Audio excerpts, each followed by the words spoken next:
வணக்கம். ஆகாஷ்வாணி புதுச்சேரி மாநில செய்திகள் வாசிப்பவர் சரவணகுமார்.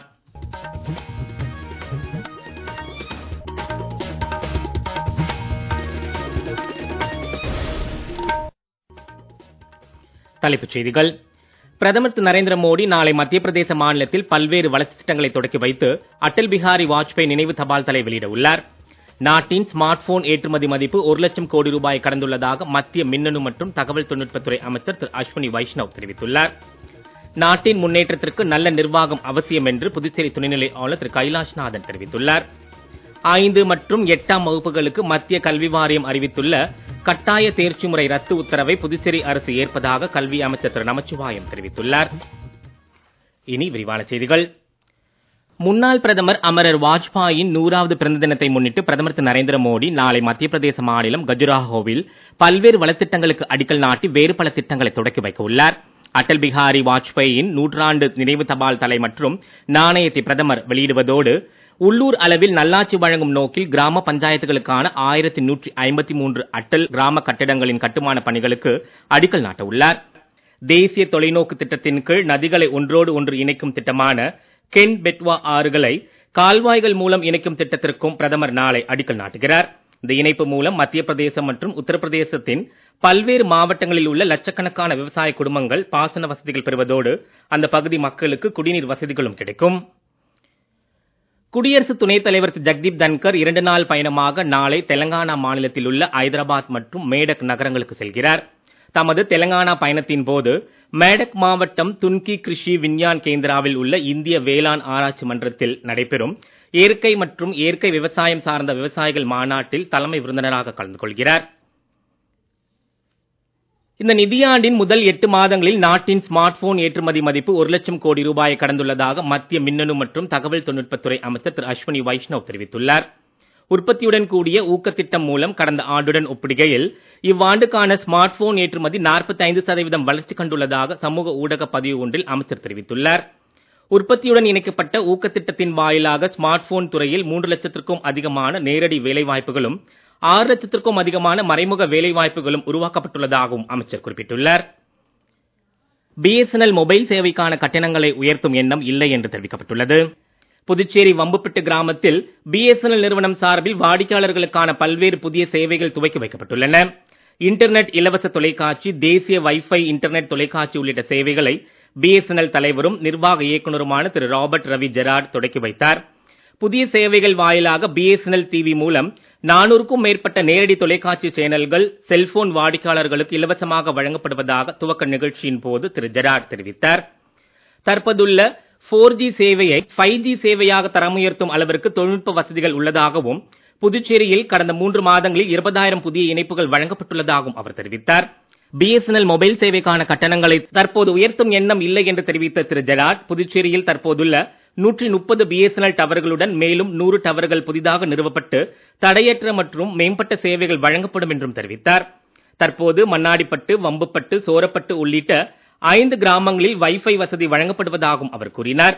இது குறித்து மேலும் தெரிவித்த அவர், வில்லேஜஸ்லயும் சரி டவுன்லயும் சரி நம்ம வந்து புது ஏபிஸ் கம்ப்ளீட்டா போட்டுட்டு வரப்போம். ஏபிஸ்னா ஆக்சஸ் பாயிண்ட்னா வைஃபை கனெக்டிவிட்டி அங்க இருக்கணும். அந்த வைஃபை கனெக்டிவிட்டி வந்து நீங்க உங்க BSNL கஸ்டமரா இருந்தீங்கன்னா இந்த வைஃபை கனெக்ஷன்ல நீங்க ஆட்டோமேட்டிக்கா லாகின் பண்ணி நீங்க ப்ரௌஸ் பண்ண ஆரம்பிச்சுக்கலாம். நீங்க என்ன பிளான்ல இருக்கீங்க அந்த பிளானுக்கு வரைக்கும் நீங்க அந்த வைஃபைல நீங்க யூஸ் பண்ணிக்கலாம். BSNL இல்லாத மத்த சர்வீஸ் ப்ரொவைடர்ஸ் ஆட்டோமேட்டிக்கா வந்து ஒரு QR கோட் வந்து நீங்க பே பண்ணிக்கலாம். UPIல வந்து ஒரு 10 rupees 20 rupees நீங்க பே பண்ணிட்டு அதையும் நீங்க ப்ரௌஸ் பண்ணிக்கலாம். ஸோ அதையும் நம்ம லான்ச் பண்ணிருக்கோம். ஸோ திஸ் இஸ் வந்து நேஷனல் வைஃபை ரோமிங். ஏன் நேஷனல் சொன்னா நீங்க இந்தியால எங்க போனாலும் இந்த மாதிரி ஒரு ஏபி இருந்ததுன்னா ஆட்டோமேட்டிக்கா கனெக்ட் ஆகிடும். உங்க இங்க என்ன பிளானோ அந்த பிளான்ல சார்ஜ் ஆகும். இன்னைக்கு வந்து இந்தியாவில் இப்போ பார்த்தீங்கன்னா கிட்டத்தட்ட ஒரு 55,000 டவர்ஸ்க்கு மேல நம்ம 4G நெட்வொர்க் வந்துருக்கு. இந்த 4G வந்து பயங்கரமா எக்ஸ்பேண்ட் பண்ணிட்டு இருக்கோம்.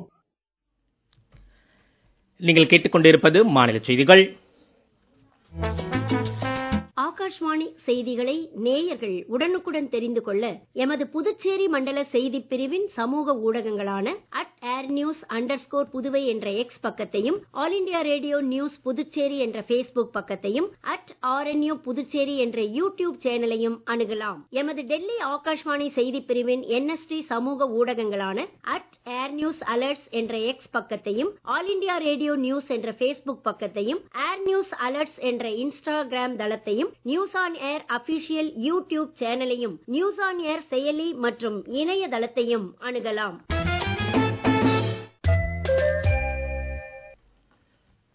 செய்திகள் தொடர்கின்றன. நல்லாட்சி வாரத்தை முன்னிட்டு அரியாங்குப்பத்தில் நடைபெற்ற கிராமங்களை நோக்கி மக்கள் குறை தீர்ப்பு முகாமில் துணைநிலை ஆளுநர் திரு கைலாஷ்நாதன் பயனாளிகளுக்கு நலத்திட்ட உதவிகளை வழங்கினார்.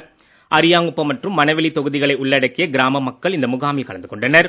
நிகழ்ச்சியில் பேசிய துணைநிலை ஆளுநர் நாட்டின் முன்னேற்றத்திற்கு நல்ல நிர்வாகம் அவசியம் என்றும், குடிமக்களின் குறைகள் மற்றும் தேவைகளை அறிந்து செயல்படும் நிர்வாகமே நல்ல நிர்வாகம் என்று தெரிவித்தார். நாட்டின் முதுகெலும்பாக உள்ள கிராமங்களில் இருந்துதான் நல்லாட்சி துவங்க வேண்டும் என்று கூறிய அவர், பிரதமர் திரு நரேந்திர மோடியின் தொலைநோக்கு திட்டங்களில் ஒன்றுதான் இந்த நல்லாட்சி வார விழா என்றும் தெரிவித்தார்.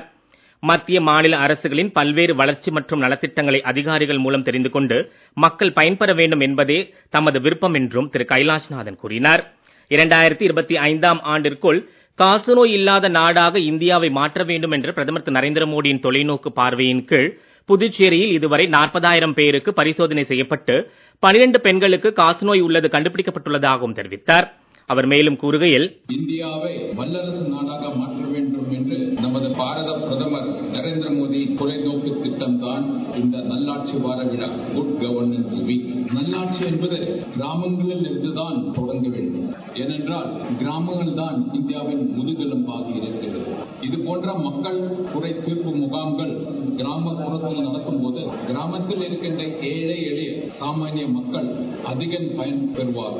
இந்த நல்லாட்சி நிகழ்ச்சியில் அடிப்படை நோக்கமே அதுதான். பாரத பிரதமர் நரேந்திர மோடி இந்த திட்டத்தை பற்றி சொல்லும் போது அவர் சொல்லுகிறார், கிராமங்களில் இருந்து நல்லாட்சி என்பது வெறும் முழக்கம் அல்ல, நிர்வாகத்தை கிராமப்புற மக்களுக்கு நெருக்கமாக கொண்டு வருவதுதான் அதன் நோக்கம்.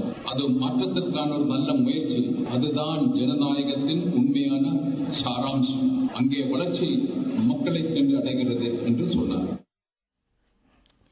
நிகழ்ச்சியில் சட்டப்பேரவைத் தலைவர் திரு செல்வம், அரியாங்குப்பம் சட்டமன்ற உறுப்பினர் திரு தட்சிணாமூர்த்தி, தலைமை செயலர் திரு சரத் சௌஹான், மாவட்ட ஆட்சியர் திரு குலோத்துங்கன் உள்ளிட்டோர் கலந்து கொண்டனர்.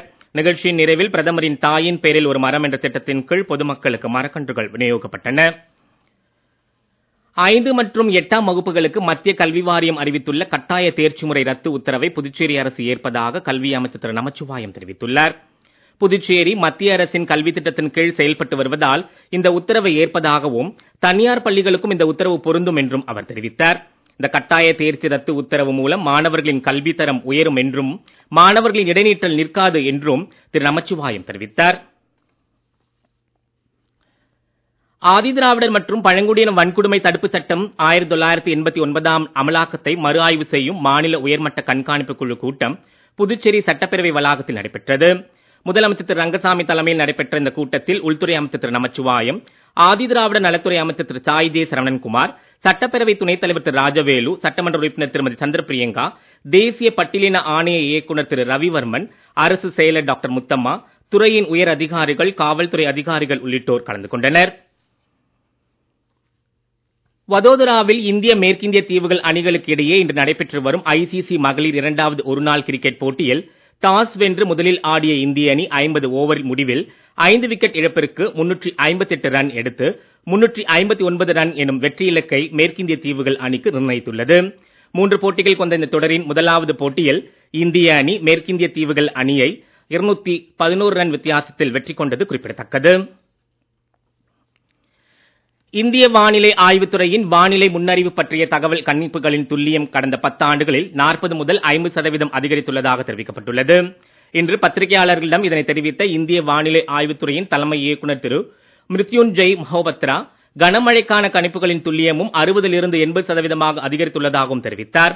ஆரம்பத்தில் 80 கணிப்புகள் மையங்கள் இருந்த நிலையில் தற்போது 550 துறை சார்ந்த ஆய்வு மையங்களும் 2000 தானியங்கி வானிலை மையங்களும் 39 இடங்களில் டாப்ளர் ரேடார் கருவிகள் உள்ளதாகவும் தெரிவித்தார். மீண்டும் தலைப்புச் செய்திகள். பிரதமர் திரு நரேந்திர மோடி நாளை மத்திய பிரதேச மாநிலத்தில் பல்வேறு வளர்ச்சித் திட்டங்களை தொடக்கி வைத்து அடல் பிஹாரி வாஜ்பாய் நினைவு தபால் தலை வெளியிட உள்ளார். நாட்டின் ஸ்மார்ட் போன் ஏற்றுமதி மதிப்பு 1 லட்சம் கோடி ரூபாயை கடந்துள்ளதாக மத்திய மின்னணு மற்றும் தகவல் தொழில்நுட்பத்துறை அமைச்சர் திரு அஸ்வினி வைஷ்ணவ் தெரிவித்துள்ளார். நாட்டின் முன்னேற்றத்திற்கு நல்ல நிர்வாகம் அவசியம் என்று புதுச்சேரி துணைநிலை ஆளுநர் திரு கைலாஷ்நாதன் தெரிவித்துள்ளார். 5 மற்றும் 8ஆம் வகுப்புகளுக்கு மத்திய கல்வி வாரியம் அறிவித்துள்ள கட்டாய தேர்ச்சி முறை ரத்து உத்தரவை புதுச்சேரி அரசு ஏற்பதாக கல்வி அமைச்சர் திரு நமச்சிவாயம் தெரிவித்துள்ளார். இத்துடன் இந்த செய்தியறிக்கை நிறைவு பெறுகிறது. வணக்கம்.